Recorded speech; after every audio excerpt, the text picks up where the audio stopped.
ആദ്യം പറയുന്നത് തന്നെ 2.25 കോൽ തുടങ്ങി 15-10 വരെയുള്ള അല്പപ്രാസാദങ്ങളെ പറ്റി പറയുന്നുള്ളൂ. അപ്പം അതുകൊണ്ട് ആ തത്വമാണ് അവിടെ. ചുറ്റളവാണ് ഉള്ളിൽ ഉദ്ദേശമെങ്കിലും അത് ചുറ്റളവ് എന്തിനെടുത്തു? ചുറ്റളവിനെ 3 പേർക്ക് 8 കൊണ്ട് ധരിച്ചാൽ അതിന് യോനി കിട്ടും. അതല്ല ഉദ്ദേശം. ആ ദിശയ്ക്കനുസരിച്ചുള്ളത് വേണം എന്നുള്ളതാണ് പ്രാധാന്യം. ഇനി അത് കഴിഞ്ഞാൽ എന്തുണ്ടായി?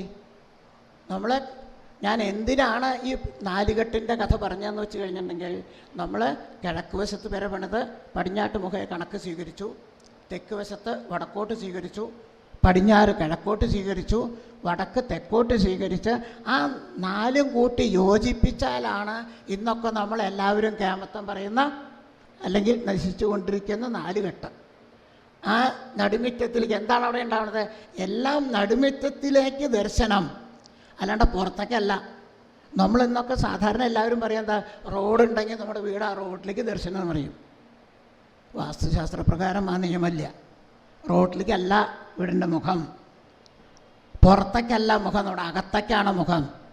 അപ്പം അങ്ങനെ 4 മുഖങ്ങളും വരുമ്പോൾ ഇങ്ങനെ ആ 4 കെട്ട് എന്നുള്ള സ്വരൂപം ആദ്യം സങ്കല്പിച്ച് കഴിഞ്ഞ് എന്ത് ചെയ്യാം? നമുക്ക് ഒരു ശ്രീകോവിൽ ആ നടുമിറ്റത്ത്, ഇന്ന് പലർക്കും നടുമിറ്റത്ത് പ്രതിഷ്ഠയുള്ള പല കുടുംബങ്ങളുണ്ടാവും.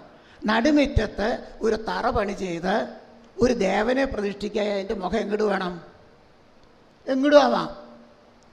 ആ നടുമിറ്റത്ത് പ്രതിഷ്ഠിക്കുന്ന ദേവൻ്റെ മുഖം കിഴക്കോട്ടാവാം, പടിഞ്ഞാട്ടാവാം, തെക്കോട്ടാവാം, വടക്കോട്ടാവാം. എങ്ങടായാലും അവരവർ ഇംഗിതനുസരിച്ച് യാതൊരു വ്യത്യാസമില്ല. അപ്പോൾ ആ ക്ഷേത്ര സമുച്ചയം എന്നുള്ളത് നമ്മൾ ആദ്യം കണ്ണിൽ കണ്ടാൽ, ഈ 4 കെട്ടിൻ്റെ സങ്കല്പം നിശ്ചയമുണ്ടെങ്കിൽ എന്തു പറയാം? നടുക്കിൽ വരുന്ന ക്ഷേത്രം എങ്ങോട്ട് പ്രതിഷ്ഠിച്ചാൽ, ഇപ്പോൾ ഉദാഹരണത്തിന് ആ നടുക്കിലുള്ള ക്ഷേത്രം എന്ന് വെച്ചിട്ടുണ്ടെങ്കിൽ ഉദാഹരണം എടുക്കുകയാണെന്ന് വെച്ചാൽ ചുറ്റമ്പലം. ആ ചുറ്റമ്പലം എന്തായി? ചുറ്റമ്പലത്തിന് നടുക്കുള്ളതാണ് നടുമിറ്റം. ആ നടുമിറ്റത്ത് ഒരു കിഴക്കോട്ട് ദേവനെ പ്രതിഷ്ഠിച്ചാൽ എന്ത് വേണം? അപ്പോൾ കിഴക്കോട്ട് മുഖമായ പഞ്ചയോനി എടുക്കണം. 3 വ്യാഴവട്ടക്കാലമായി അസ്ട്രോവിഷൻ കൃത്യവും ആധികാരികവുമായ ജ്യോതിഷ സോഫ്റ്റ്വെയറും അവയുടെ സേവനങ്ങളും നൽകി വരുന്നു. ഈ കാലഘട്ടങ്ങളിലെല്ലാം തന്നെ അസ്ട്രോവിഷൻ ഈ വിഭാഗത്തിൻ്റെ ഉന്നതിക്കും കൂട്ടായ്മയ്ക്കുമായി 90-ലധികം സെമിനാറുകൾ രാജ്യത്തിൻ്റെ വിവിധ ഭാഗങ്ങളിലായി സംഘടിപ്പിച്ചിട്ടുണ്ട്. ലോകം മുഴുവനും കൊറോണ എന്ന മഹാമാരിയെയും അതിനെ പ്രതിരോധിക്കുവാനുള്ള ലോക്ക്ഡൗണിനെയും നേരിടുകയാണ്. ഈ അവസരത്തിൽ നിങ്ങൾ നേരിടുന്ന പ്രതിസന്ധികളിൽ അസ്ട്രോവിഷൻ നിങ്ങളുടെ കൂടെയുണ്ട്. നിങ്ങളോടുള്ള പ്രതിബദ്ധത മനസ്സിലാക്കി നിങ്ങളുടെ ജ്യോതിഷ അറിവുകൾ വർദ്ധിപ്പിക്കുവാൻ വേണ്ടിയാണ് ഈ ഉദ്യമം സംഘടിപ്പിച്ചിട്ടുള്ളത്. ഇത് നിങ്ങളുടെ ജ്യോതിഷ അറിവുകൾ വർദ്ധിപ്പിക്കട്ടെ എന്ന് ആശംസിക്കുന്നു. അതേമാതിരി അത് പടിഞ്ഞാട്ടോ പ്രതീക്ഷിച്ചാലോ, അപ്പോൾ ഏകയോനി എടുക്കണം. തെക്കോട്ടാണച്ചാൽ സപ്തയോനി എടുക്കണം. വടക്കോട്ടാണച്ചാൽ ത്രിയോനി എടുക്കണം. മാറ്റമില്ല. അപ്പം ഏത് പ്രതിഷ്ഠയാണെച്ചാൽ നടുക്കലെങ്കിലും വന്നില്ല. അപ്പം അവിടെ വേറെ തത്വം വന്നു. ഈ 4 കെട്ടിൻ്റെ 4 വശത്തുള്ള ഗ്രഹങ്ങളുടെ ദർശനങ്ങൾ ഒക്കെ അതിൻ്റെ അകത്തേക്ക്. അപ്പം അവിടെ എന്ത് വരുന്നു? ഇപ്പം നമ്മൾ ക്ഷേത്രത്തിനെ നോക്കിയാൽ നമ്മൾ 4 വശത്തും ഗോപുരം കാണും, വലിയ മഹാക്ഷേത്രങ്ങൾക്ക്. അപ്പം ആ ഗോപുരം നമ്മൾ എവിടെ നിന്നാണ് കാണണത്? നമ്മൾ പുറത്തുനിന്നാണ് കാണണത്. അതിൻ്റെ മുഖം എങ്ങടാ? പുറത്തേക്കല്ല. ആ ഗോപുരങ്ങളുടെ മുഴുവൻ മുഖവും ആ ദേവനിലേക്കാണ്. അപ്പം എന്താ അവിടെ തത്വശാസ്ത്രത്തിൽ വരിക? ഏത് പ്രദേശത്തും ആ ക്ഷേത്രത്തിനോടനുബന്ധിച്ച് എന്തൊക്കെ അവയവങ്ങളുണ്ടോ അതെല്ലാം ആ ദേവനിലേക്ക് ദർശനമായിട്ടിരിക്കും. അപ്പോൾ ദേവൻ കിഴക്കോട്ട് മുഖമാണെങ്കിൽ കിഴക്ക് വശത്ത് പണി ചെയ്യുന്ന മണ്ഡപമായാലും വേണ്ടില്ല, വല്യമ്പലായാലും വേണ്ടില്ല, നടപ്പരയായാലും വേണ്ടില്ല, കൊടിമരായാലും വേണ്ടില്ല, ഗോപുരങ്ങളായാലും വേണ്ടില്ല, എല്ലാം അതിൻ്റെ ദർശനം ഈ ദേവനിലേക്ക് എന്നുള്ള നിലയ്ക്ക് പടിഞ്ഞാട്ട് മുഖമായ ഏകയോനി വേണം. അതുപോലെ തന്നെ പടിഞ്ഞാറ് വശത്ത് പണിയുന്ന ഗോപുരാണെച്ചാൽ അത് കിഴക്കോട്ട് മുഖമായത് കാരണം അത് പഞ്ചയോനി തന്നെ വേണം. അവിടെ യാതൊരു കാശവശാലും അങ്ങനെ ആവാമെന്ന് പറഞ്ഞ് അംഗീകരിക്കുന്നത് ശരിയല്ല. ഇന്ന് പല ആൾക്കാരും ഇത് ചെയ്യുന്ന, പരിചയിക്കുന്ന, നിർദ്ദേശം കൊടുക്കുന്ന അനവധി ആൾക്കാർ, ശാസ്ത്രകാരന്മാർ എന്ന് പറയുന്ന കൂട്ടർ ചെയ്യുന്നുണ്ടെന്നുള്ളത് എനിക്കറിയാം. അത് തത്വനിഷ്ഠയില്ല കേട്ടാ. അപ്പം ക്ഷേത്രത്തിനെ സംബന്ധിച്ച് എവിടെയാണ് ഇതിൻ്റെ മുമ്പ് പറഞ്ഞ ചൈതന്യ സ്വരൂപം? ആ ചൈതന്യ സ്വരൂപം നമ്മുടെ ദേഹത്തിൽ, അതിനാണ് വാസ്തുപുരുഷ മണ്ഡലം പറഞ്ഞത്. നമ്മുടെ എന്ത് ചൈതന്യമുണ്ടെങ്കിലും നമ്മുടെ എല്ലാം കേന്ദ്രീകരിക്കുന്നത് മനസ്സാണെച്ചാൽ അതിൻ്റെ സ്ഥാനത്ത്, ദേഹത്തിൻ്റെ ശക്തിയാണെച്ചാൽ അതിൻ്റെ സ്ഥാനത്ത്, ഏതോ ആ ദേഹത്തിലേക്ക് കേന്ദ്രീകരിച്ചിരിക്കുന്ന ആ ചൈതന്യ സ്വരൂപം ശക്തിമത്താവാൻ എന്തൊക്കെ വേണോ അതിലേക്ക് കേന്ദ്രീകരിക്കുന്ന തത്വമാണ് ഇവിടെ വാസ്തുശാസ്ത്രത്തിലും ഉപോത്ബലകമായിട്ടിരിക്കുന്നത്. ആ സൂചനയാണ് എന്തിനും ആദ്യം തന്നെ വാസ്തുപുരുഷമണ്ഡലം എന്നുള്ള തത്വത്തിനെ അടിസ്ഥാനപ്പെടുത്തുക. അതിൽ മധ്യത്തിൽ ബ്രഹ്മാവ് എന്നുള്ള തത്വവും ആ ബ്രഹ്മാവിലേക്ക് കേന്ദ്രീകരിച്ചിരിക്കുന്ന തത്വമാണ്. അപ്പോൾ ക്ഷേത്രവാസ്തു എന്ന് പറഞ്ഞിട്ടുണ്ടെങ്കിൽ എപ്പോഴും നമ്മൾ കണക്കാക്കേണ്ടത് എല്ലാം കൂടി ഒരു ഒറ്റ മാസ്. അങ്ങനെ വരുമ്പോൾ എന്തായി? എല്ലാം കൂടി കഴിഞ്ഞാൽ അതിൻ്റെ മുഖം എല്ലാം കൂടിയാൽ കിഴക്കോട്ട്. അപ്പോൾ അതെല്ലാം കൂടി ഒറ്റ മാസമായിട്ട് കണക്കാക്കിയാൽ അതിൻ്റെ ദർശനം കിഴക്കോട്ടായി കണക്കാക്കണം. അപ്പോൾ ഒറ്റയ്ക്ക് എടുത്താൽ അതിനോട് കേന്ദ്രീകരിക്കുന്നതും പൊതുവായിട്ടാൽ ആ ദിശയിലേക്ക് കേന്ദ്രീകരിക്കുന്ന തത്വത്തിലാണ് വാസ്തുശാസ്ത്രത്തിൻ്റെ നിലനിൽപ്പ്. ആ ചട്ടക്കൂട് കണക്കാക്കണം എന്നർത്ഥം. അപ്പോൾ നമ്മൾ ക്ഷേത്രത്തിലേക്ക് വരുമ്പോൾ പിന്നെ എന്താ, ഇനി അവിടെ ക്ഷേത്രത്തിലേക്ക് വരുമ്പോൾ ഓരോ അംഗങ്ങളെ പറ്റിയിട്ടാണല്ലോ നമ്മൾ കണക്കാക്കുക. അപ്പോൾ ആദ്യം വാസ്തുശാസ്ത്രത്തിൽ പഞ്ചപ്രാകാരങ്ങൾ എന്നുള്ളതാണ് ക്ഷേത്രവാസ്തുവിനെ പറ്റി പറയുക. അതായത് നമ്മളൊക്കെ ക്ഷേത്രത്തിൽ പോയാൽ ശ്രീകോവിലിൻ്റെ ചുറ്റും കാണുന്ന വെലിക്കല്ലുകൾ. അപ്പോൾ ആദ്യത്തെ പ്രാകാരം വെലിക്കല്ലുകളായി. അത് കഴിഞ്ഞാൽ അതിൻ്റെ പുറത്ത് നമ്മൾ ചുറ്റമ്പലം എന്ന് പറയും.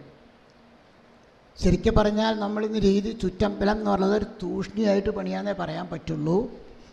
ശരിക്കും ശാസ്ത്രത്തിൽ സൂചിപ്പിക്കുന്നത് മുൻവശത്ത് അഗ്രസഭാന്നോ അല്ലെങ്കിൽ വാതിൽ മാടെന്നോ മണ്ഡപം കഴിഞ്ഞാൽ വലിയ അമ്പലമെന്നോ പറയുന്ന ഒരു എടുപ്പ്. അത് കഴിഞ്ഞാൽ ശാസ്ത്രപ്രകാരം പറയുക തെക്കും അല്ലെങ്കിൽ പിൻവശത്തും രണ്ട് വശങ്ങളിലും അതാത് ദിക്കിന് അനുയോജ്യമായ മണ്ഡപങ്ങൾ പണി ചെയ്യണമെന്നാണ്. ആ മണ്ഡപങ്ങൾ പണി ചെയ്ത് അതെല്ലാം കൂട്ടി യോജിപ്പിച്ചാൽ വാസ്തുശാസ്ത്രപ്രകാരം ചുറ്റമ്പലമായിട്ട് മാറി. അപ്പോൾ സാധാരണ നിലയ്ക്ക് എന്തു വരും? 3 ദിക്കിലും 3 വിസ്താരങ്ങളാണ് വരിക. ഒരു ദിക്കിൽ 2:18 എടുത്താൽ മറ്റേ ഭാഗത്ത് 2:22 ഇപ്പുറത്ത് 3:2 അപ്പുറത്ത് 3:6 വ്യത്യസ്ത സ്വരൂപങ്ങൾ വേണ്ടി വരുന്നതിനാൽ ശാസ്ത്രം തന്നെ ഒരു സൂചന കൊടുത്തു. വേണമെങ്കിൽ അതാത് ശ്രീകോവിലിൻ്റെ യോനി വരുന്ന വിധം, ദിശക വരുന്ന വിധം ചെയ്യാം. അപ്പോൾ തെക്കും വടക്കുള്ള മണ്ഡപങ്ങൾക്ക് അതന്നെ സ്വീകരിക്കാം. പിൻവശത്തുള്ളതാണല്ലോ. അതുകൊണ്ടാണ് ഇന്ന് കാണുന്ന ചുറ്റമ്പലങ്ങൾ അതായത് മുൻവശത്തുള്ളതിൻ്റെ വിസ്താരം മാറിയിട്ടും പിൻവശത്തും വശങ്ങളിലും ഒരേ വിസ്താരത്തിലും കാണുന്നതിൻ്റെ തത്വം അതാണ്. അപ്പം അത് രണ്ടാമത്തെ പ്രാകാരമായി. അതുപോലെ തന്നെ മൂന്നാമത്തെ വരുമ്പോഴേക്കും വിളക്കുമാടായി. പിന്നെ ഇന്നൊക്കെ എല്ലാവരും പ്രദക്ഷിണ വഴി എന്ന് പറയും. ശാസ്ത്രപ്രകാരം അങ്ങനെ പ്രദക്ഷിണ വഴി ഒരു സൂചനയില്ല. അവിടെ ശിവേലിപ്പര എന്നാണ് തത്വത്തിലുള്ളത്. അപ്പോൾ 4ാമത്തെ ശിവേലിപ്പരയാണ്. അത് കഴിഞ്ഞാൽ 5ാമത്തെ സാക്ഷാൽ മതിലും ഗോപുരങ്ങളും. എല്ലാ പ്രാകാരങ്ങളിലും മതിലും ഗോപുരം വയ്ക്കാമെങ്കിലും നമ്മുടെ രീതി അല്ലെങ്കിൽ ഇവിടുത്തെ കേരള രീതി അവസാനം മാത്രമേ ഗോപുരങ്ങൾ പണി ചെയ്യുന്നുള്ളൂ. അപ്പോൾ ഒരു ചട്ടക്കൂടായിട്ട് ഒരു സ്വരൂപമായിട്ട് കണക്കാക്കിയാൽ ആ പഞ്ചപ്രാകാരങ്ങളാണ് ഈ ക്ഷേത്രത്തിനെ നിലനിർത്തുന്നത്. അതും ഇനി ആ പഞ്ചപ്രാകാരങ്ങൾ വരുമ്പോൾ എന്തുകൊണ്ടാണ് എന്നുള്ളത് തത്വത്തിലേക്ക് ഒരു ചെറിയ ഇതിൽ പറയുകയാണെന്ന് വെച്ചിട്ടുണ്ടെങ്കിൽ, നമ്മൾ സാധാരണ നവീകരണ കലശെന്നോ അല്ലെങ്കിൽ ഒക്കെ വരുമ്പോൾ എന്തുണ്ടാവും? എവിടെയെങ്കിലും പൊളിച്ചു പണിയണം. അപ്പോൾ ശാസ്ത്രം എന്താ ചെയ്യുക? അതെല്ലാം സങ്കോചക്രിയ എന്നുള്ള തത്വത്തിലേക്കാണ് എത്തുക. അതല്ലെങ്കിൽ ഈ ദേവചൈതന്യം ആ ബിംബത്തിൽ മാത്രമോ അല്ലെങ്കിൽ ശ്രീകോവിലിൽ മാത്രമോ അല്ല, എവിടേക്കൊക്കെ ഉണ്ട് ഈ പഞ്ചപ്രാകാരമായ മതിൽ മുഴുവൻ എല്ലാത്തിലും ഉൾപ്പെട്ടിട്ടുണ്ട്. അതുകൊണ്ടാണ് മതിൽക്കകത്ത് അശുദ്ധി വന്നാൽ ദേവന് പുണ്യാഹം ചെയ്യണം. അപ്പം അശുദ്ധി നമ്മുടെ ദേഹത്തിലും അതെ, മുറി പറ്റിയാൽ അതിനെന്ത് വേണ്ട ചെയ്യേണ്ടേ? അതേപോലെ തന്നെ ആ ഒരു വാസ്തുപുരുഷ മണ്ഡലം ആ ചൈതന്യ സ്വരൂപം എന്നുള്ള തത്വത്തിലേക്കാണ് ഊന്നൽ കൊടുത്തുള്ളത്.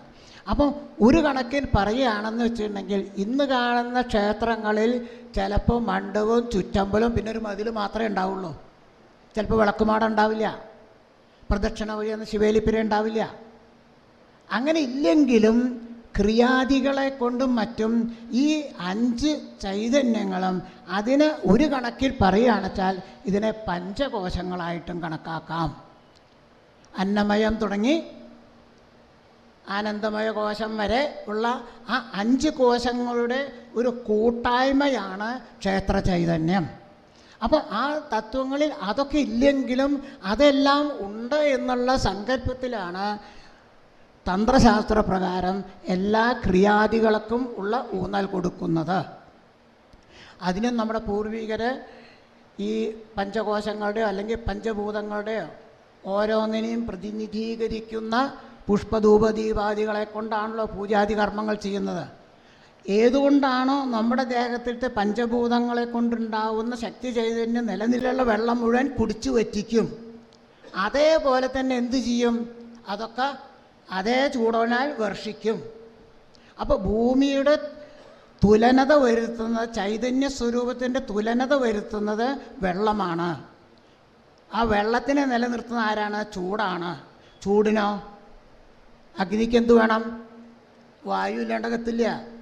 അപ്പോൾ വായു ഇല്ലെങ്കിൽ, അല്ലെങ്കിൽ വായുവാണ് അഗ്നിയെ നിലയ്ക്ക് നിർത്തണത്. ആ വായു വേണമെങ്കിലോ ആകാശം വേണം. എന്തു വന്നു? ആ പഞ്ചഭൂതങ്ങളാണ് ഇതിനെ തത്വത്തിൽ ഭൂമിയെ നിലനിർത്തുന്നത്. അപ്പം നമ്മളെ നിലനിർത്തുന്ന ആരാ? ഈ ദേഹം നിലനിൽക്കുന്ന എങ്ങനെയാ? ദേഹത്തിലുള്ള വെള്ളം എത്ര ശതമാനം? 70%. ആ 70% വെള്ളം നമുക്ക് കുറയ്ക്കാനോ കൂട്ടാനോ അവകാശമുണ്ടോ? വെള്ളം കുറച്ചാൽ ഡീഹൈഡ്രേഷനോ, വെള്ളം കൂടിയാൽ ചീർത്തു എന്നും പറഞ്ഞു. അപ്പം അതും പാടില്ല. ആ വെള്ളത്തിന് തുലനത വരുത്തുന്നത് എങ്ങനെയാണ്? നമ്മുടെ ദേഹത്തുള്ള ചൂട്. വേറെ വല്ലതും ഉണ്ടോ? നമുക്ക് 98.6 ഡിഗ്രി കുറയ്ക്കാനോ കൂട്ടാനോ അവകാശമുണ്ടോ? പറ്റില്ല. കൂട്ടിയാൽ പനിയാ പറഞ്ഞു, കുറഞ്ഞാൽ ചത്തു എന്നും പറയും. അപ്പോൾ അത് രണ്ടും പറ്റില്ല. അപ്പം ആ ചൂടാണ് നമ്മളെ നിലനിർത്തുന്നത്. ആ ചൂടുണ്ടാവണമെന്ന് എന്ത് വേണം? ഈ വായു എന്ന് പറഞ്ഞാൽ നമ്മൾ ശ്വാസോച്ഛ്വാസം ചെയ്യണം. അത് അകത്തേക്ക് പോണച്ചാൽ എന്ത് വേണം? അകത്ത് എന്ത് വേണം? അകത്തും ആകാശം വേണം. അപ്പം എന്താണ്? നമ്മുടെ പൂർവികർ കണ്ടെത്തി ഭൂമി മുതലായത് എങ്ങനെയാണോ പഞ്ചഭൂതങ്ങളാൽ നിൽക്കുന്നത് അതേപോലെ തന്നെയാണ് നമ്മുടെ അവസ്ഥയും. അതുകൊണ്ട് ഏറ്റവും എളുപ്പം പറഞ്ഞ് മനസ്സിലാക്കാൻ നമ്മളെ സംബന്ധിച്ചിടത്തോളം നമ്മുടെ ദേഹം തന്നെ. അതുകൊണ്ടാണ് വാസ്തുപുരുഷ മണ്ഡലം എന്നുള്ള തത്വത്തിലേക്ക് എത്തിയത്. അപ്പോൾ ക്ഷേത്രത്തിൽ സങ്കല്പത്തിൽ ഏത് തത്വമായാലും ഈ പഞ്ചഭൂതങ്ങളാധിഷ്ഠിതമായ പഞ്ചപ്രാകാരത്തോടു കൂടിയ ക്ഷേത്രം മാത്രമേ നമ്മുടെ അടിസ്ഥാനത്തിൽ ഉള്ളൂ. അതിലുള്ള ഉപദേവന്മാരെ എന്ന് പറഞ്ഞാലും ആ ചൈതന്യത്തോട് ബന്ധപ്പെട്ട് കിടക്കുന്ന അതേ തത്വം തന്നെ സ്വീകരിക്കാൻ പറ്റുള്ളൂ. ഇതെല്ലാം ആ പഞ്ചഭൂതങ്ങളുടെ സ്വരൂപങ്ങളായ പുഷ്പധൂപദീപങ്ങളെ കൊണ്ടോ മറ്റോ ചില ആവാഹന കൊണ്ടേക്കാളും തത്വത്തിലായാലും തന്ത്രശാസ്ത്രപ്രകാരമുള്ള ആ സ്വരൂപ കൽപ്പനയാണ്. അതെല്ലാം ആ ചൈതന്യത്തിൽ സ്വരൂപിച്ച് എന്തു വേണ്ടി വരുമോ ആ പ്രദേശത്തുള്ളവർക്ക് എല്ലാവർക്കും നേരിട്ട് നമുക്ക് സൂര്യനിൽ നിന്നെല്ലാ ചൈതന്യവും തത്വത്തിൽ എടുക്കാൻ തരമില്ലാത്ത കാരണം നമ്മൾ എന്തു ചെയ്തു? ഒരു ക്ഷേത്രസങ്കല്പം എന്നുള്ള ആ ഒരു ചൈതന്യം നമ്മൾ എങ്ങനെ സ്വീകരിക്കും? ആ ചൈതന്യം ഇവിടെ സ്വരൂപിച്ച് ഇന്നും ചെയ്യുന്നതല്ലേ ബാറ്ററിയിൽ സൂര്യനിൽ നിന്നായാലും അത് സ്വരൂപിച്ച് നമ്മൾ ഉപയോഗിക്കണു. അതേപോലെ ഓരോന്നും അതേപോലെ തന്നെ. അപ്പം അതുപോലെ തന്നെയാണ് ഇവിടെ വാസ്തുശാസ്ത്രപ്രകാരവും നമുക്ക് ഈ ചൈതന്യ സ്വരൂപത്തിൻ്റെ ഒരു രൂപത്തിലേക്ക് എത്തിയത്. അപ്പോൾ ക്ഷേത്രങ്ങളെ സംബന്ധിച്ച് പറയുകയാണെന്ന് വെച്ചിട്ടുണ്ടെങ്കിൽ ഏത് ഒരു അതിർത്തി പറഞ്ഞിട്ടുണ്ടെങ്കിലും ആ അതിർത്തി സ്വീകരിക്കണം. അതിലും ഉദാഹരണത്തിന് പറയുകയാണെന്ന് വെച്ചിട്ടുണ്ടെങ്കിൽ എത്ര വലിപ്പം വേണം? നമുക്ക് ഒരു അവയവത്തിൻ്റെ വലിപ്പം എത്രയാണ് നിശ്ചയമുണ്ടെങ്കിൽ നമ്മുടെ ദേഹത്തിൻ്റെ വലിപ്പം എത്രയാണെന്ന് പറയാൻ പറ്റും. പ്രൊപ്പോർഷനേറ്റാണ്. അപ്പോൾ ക്ഷേത്രസങ്കല്പത്തിന് പ്രൊപ്പോർഷനേറ്റ് വേണ്ടേ? അപ്പോൾ എന്ത് വന്നു? ആദ്യം ശ്രീകോവിലിൻ്റെ വലുപ്പം നിശ്ചയിച്ചു കഴിഞ്ഞാൽ എത്രയാണോ നിശ്ചയിച്ചുണ്ടെങ്കിൽ അതിൻ്റെ പകുതി അറ്റത്ത് ആദ്യത്തെ വെലിക്കല്ലുകൾ വേണം. 1.5 ഇരട്ടി സ്ഥലത്ത് ചുറ്റമ്പലം പണിയണം. 2 ഇരട്ടി സ്ഥലത്ത് വിളക്കുമുണ്ടാക്കണം. 4 ഇരട്ടി സ്ഥലത്ത് ശിവേലിപ്പര പണിയണം. 7 ഇരട്ടി സ്ഥലത്ത് മതിൽ പണിയണം. അപ്പം എന്തായി?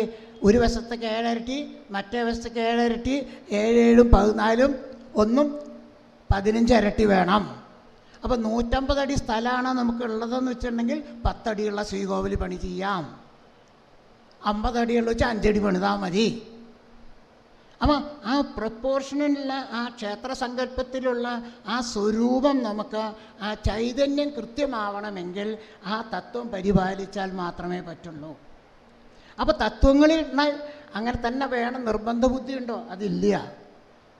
വാസ്തുശാസ്ത്രപ്രകാരം ഇതിന് 16 ഇരട്ടി വരെ പറയുന്നുണ്ട്. അപ്പോൾ ചുരുക്കാനുള്ള വഴികളും പറയുന്നുണ്ട്. അപ്പം 7 7 14 15 ഇരട്ടി എന്നുള്ള പൊതുവായ താല്പര്യമാണ്. പക്ഷേ വലിയ ഇപ്പോൾ വൈക്കം ക്ഷേത്രം അല്ലെങ്കിൽ തിരുനക്കര ക്ഷേത്രം, ഗുരുവായൂർ ക്ഷേത്രമായാലും വേണ്ടില്ല, തൃപ്രയാർ തേവരായാലും വേണ്ടില്ല, എല്ലാം അങ്ങനെ വരുമ്പോൾ അതിൻ്റെ അത്ര ഇരട്ടി എടുക്കാൻ അവിടെ സാധ്യതയില്ല. അപ്പോൾ ചിലപ്പോൾ നമുക്ക് ദണ്ഡ് പ്രമാണോ കോൽ പ്രമാണോ അങ്ങനെ വേറെ തത്വങ്ങളിലായിരിക്കും ആ ശാസ്ത്രം സൂചിപ്പിച്ചിട്ടുണ്ട്. അപ്പം ഇന്ന തന്നെ വേണമെന്ന് പറഞ്ഞിട്ട് നിർബന്ധിക്കുക എന്നുള്ള തത്വം വാസ്തുശാസ്ത്രമില്ല. ഇതിൻ്റെ ചോയ്സസ് പറഞ്ഞിട്ടുണ്ട്. അത് ഈ ദിശയെ സംബന്ധിച്ച് പറയുമ്പോഴും ചെറിയ ചോയ്സ് പറയും. നമ്മൾ കിഴക്ക് എന്ന് പറഞ്ഞാൽ ഇപ്പോൾ സൂര്യ ഉദിക്കുന്ന സ്ഥലം അതല്ലാണ്ട് നമുക്ക് ദിശയുണ്ടോ? അപ്പോൾ നാളെ ഉദിച്ച സ്ഥലം കിഴക്കല്ല പറയാൻ പറ്റുമോ? ഇന്ന് ഉദിച്ച സ്ഥലത്തല്ല നാളെ ഉദിക്കണത്, മറ്റന്നാൾ ഉദിക്കുക കുറഞ്ഞ് നീങ്ങിട്ടാ. അപ്പോൾ അത് കിഴക്കല്ല പറയാൻ പറ്റുമോ? അപ്പോൾ വാസ്തുശാസ്ത്രം അവിടെ ഒരു ഇളവ് കൊടുത്തു. കുറച്ച് വടക്കോട്ട് തിരിഞ്ഞ കിഴക്കുണ്ട്, കുറച്ച് തെക്കോട്ട് തിരിഞ്ഞ കിഴക്കുണ്ട്. സൂര്യൻ ഏത് ദിശ വരെ വടക്കോട്ട് നീങ്ങിയോ അതൊക്കെ കിഴക്ക് തന്നെയാണ്. അതിന് ചെറിയൊരു ഉദാഹരണം പറയുകയാണെന്ന് വെച്ചാൽ, നമ്മളിപ്പോൾ നേരെ കിഴക്കോട്ട് കണക്കാക്കി ഒരു കട്ട്ള വെച്ചു, വീടും പണി ചെയ്തു. ആ കട്ട്ളയുടെ മധ്യത്തിൽ കൂടെ എത്ര ദിവസം നിങ്ങൾക്ക് വെളിച്ചം കിട്ടും? ശരിക്കും മധ്യത്തിൽ കൂടെ ലൈനിൽ കൊല്ലത്തിൽ 2 ദിവസം എന്ന് മാർച്ച് 14, മാർച്ച് 24, സെപ്റ്റംബർ 24 എന്ന് പറയും. അതേ സ്ഥലത്ത് കുറച്ച് തിരിച്ച് വെച്ച ആൾക്കോ സൂര്യൻ വടക്കോട്ട് പോകുന്ന സ്ഥലത്ത് അയാൾക്ക് 1 ദിവസം കിട്ടും, വടക്കുന്ന് മടങ്ങി വരുന്ന സമയത്തും കിട്ടും. അയാൾക്ക് അത്രയേ കിട്ടുള്ളൂ. അപ്പോൾ നമ്മുടെ പൂർവികർ എന്ത് കണ്ടുവച്ചു? അങ്ങനെ ആ ദിശ സൂര്യൻ്റെ ദർശനം കൊല്ലത്തിൽ 2 ദിവസമെങ്കിലും കൃത്യമായി വരാമെങ്കിൽ അതും കിഴക്കായിട്ട് സ്വീകരിക്കാം, തെറ്റില്ല. വേണമെന്നല്ല പറയണത്, അതിന് തെറ്റ് പറയണ്ട എന്ന് മാത്രമേ ഉള്ളൂ. അതുകൊണ്ടാണ് നമ്മുടെ ഗൃഹങ്ങളായാലും അല്ലെങ്കിൽ ക്ഷേത്രങ്ങളായാലും കുറച്ചൊക്കെ ആ തിരിവ് മാറ്റും. അതിനും ഒരു കാരണം ഉണ്ടാവാം. ഇപ്പോൾ നമ്മൾ സെപ്റ്റംബർ 24, മാർച്ച് 24 എന്ന് പറഞ്ഞാൽ ആ ദിശ വരണത് എവിടെയാണ്? സിലോണിൽ മാത്രമേ, മധ്യരേഖയിലുള്ളവർക്ക് മാത്രമേ അതുള്ളൂ.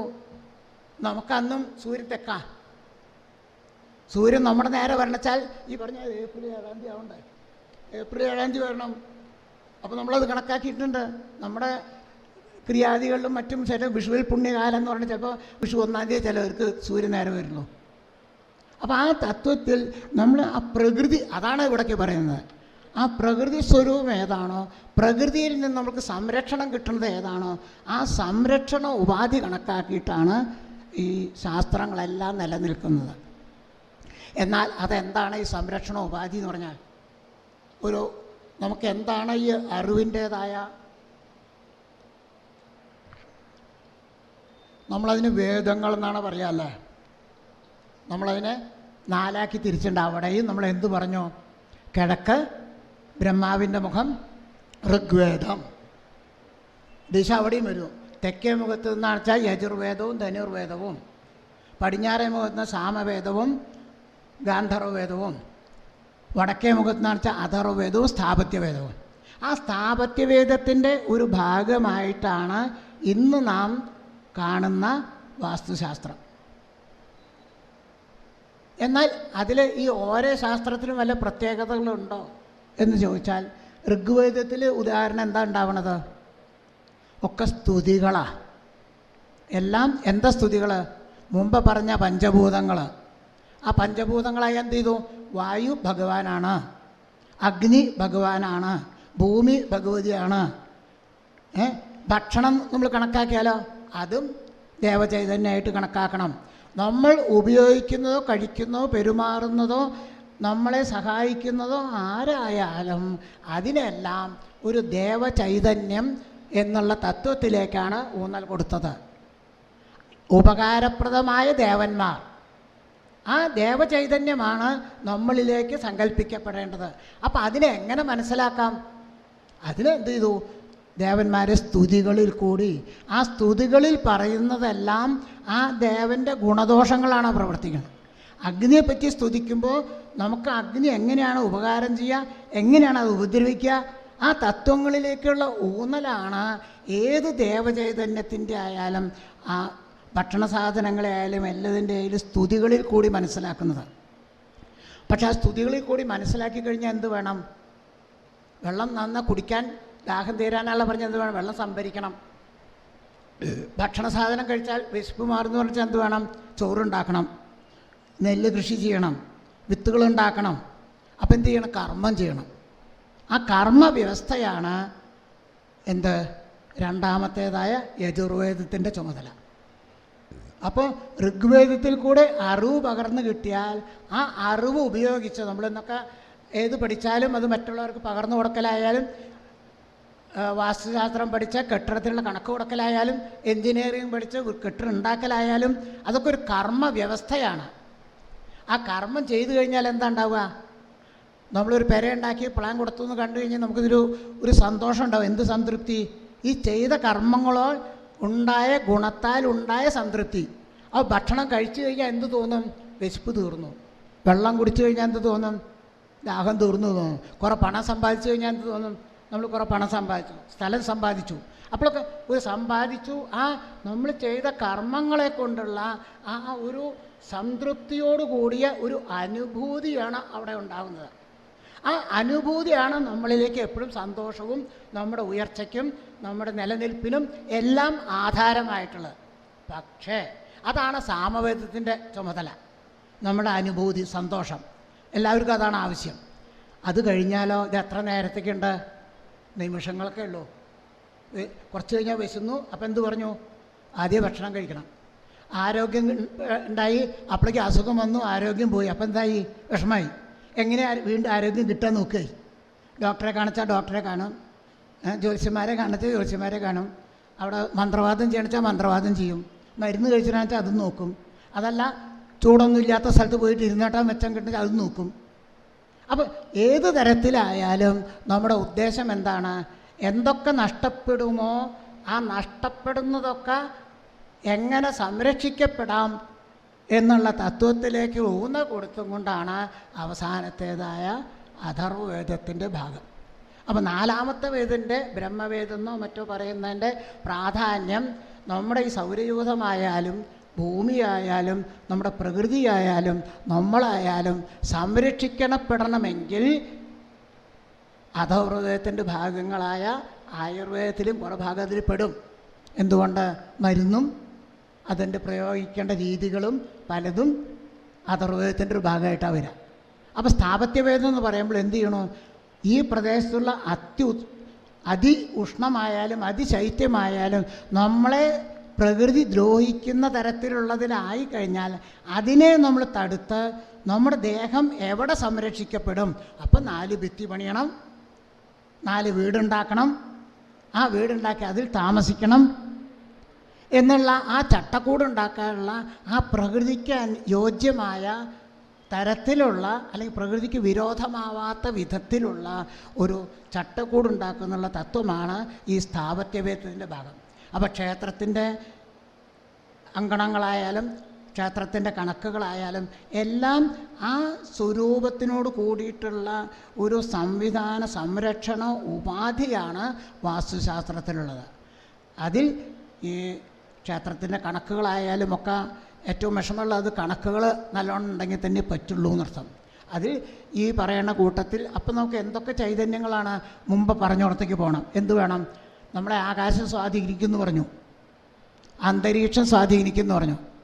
അപ്പോൾ എന്തൊക്കെ ഉണ്ട് അവിടെ? നക്ഷത്രങ്ങളുണ്ട് പറഞ്ഞു മുമ്പ്, ഗ്രഹങ്ങളുണ്ട്, അങ്ങനെ അനവധി കോടാനുകോടി വസ്തുക്കൾ നമ്മുടെ ആകാശത്തിലും അന്തരീക്ഷത്തിലായാലും പതറിക്കിടക്കുന്നുണ്ട്. അതെല്ലാം നമ്മളെ സ്വാധീനിക്കുമെങ്കിൽ അതിൻ്റെ ഓരോ ഭാഗങ്ങളാക്കായ സൂര്യാദി നവഗ്രഹങ്ങളും അതുപോലെ തന്നെ നക്ഷത്രാദികളും അല്ലെങ്കിൽ അതിൽ നിന്നുണ്ടാകുന്ന പഞ്ചാംഗങ്ങളും ഒക്കെ നമ്മളെ സഹായിക്കണ്ടേ?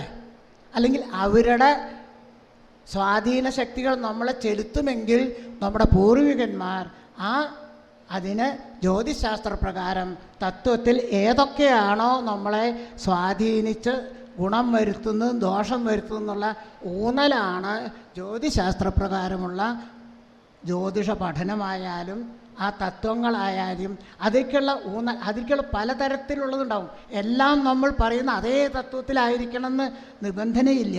അതുകൊണ്ടാണ് ജ്യോതിഷത്തിലായാലും അനവധി തരത്തിലുള്ള വ്യതിയാനങ്ങളോട് കൂടിയിട്ടും സൂചനകളോട് കൂടിയിട്ടുള്ളത് കാണാം.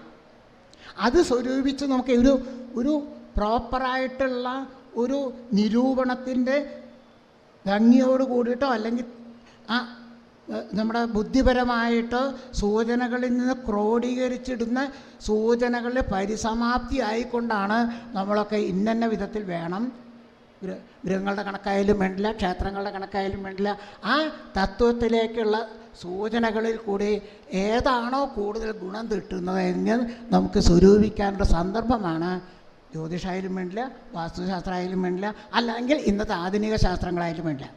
ഇനി അത് ചോദിച്ചാൽ അത് ശാസ്ത്രീയമല്ലേ എന്ന് ചോദിച്ചാൽ അതിനും ഒരു ഉദാഹരണം പറയേണ്ടി വരുന്ന തോന്നണത് എന്താണെന്ന് വെച്ച് കഴിഞ്ഞിട്ടുണ്ടെങ്കിൽ, ഇന്ന് നമ്മളൊക്കെ ഏറ്റവും എളുപ്പമായിട്ട് ഒരു ടോസ് ചെയ്യാന്ന് പറഞ്ഞൊരു ഇടപാടുണ്ട് അല്ലേ? എന്താ ചെയ്യുക? ഒരു കോയിൻ എടുത്തിട്ട് ചുവട്ടിലേക്ക് ഇട്ടാൽ അപ്പം എന്താ ചോദിക്കുക? തലയാണോ വാലാണോ ചോദിക്കും. അതല്ലേ ചോദിക്കുക?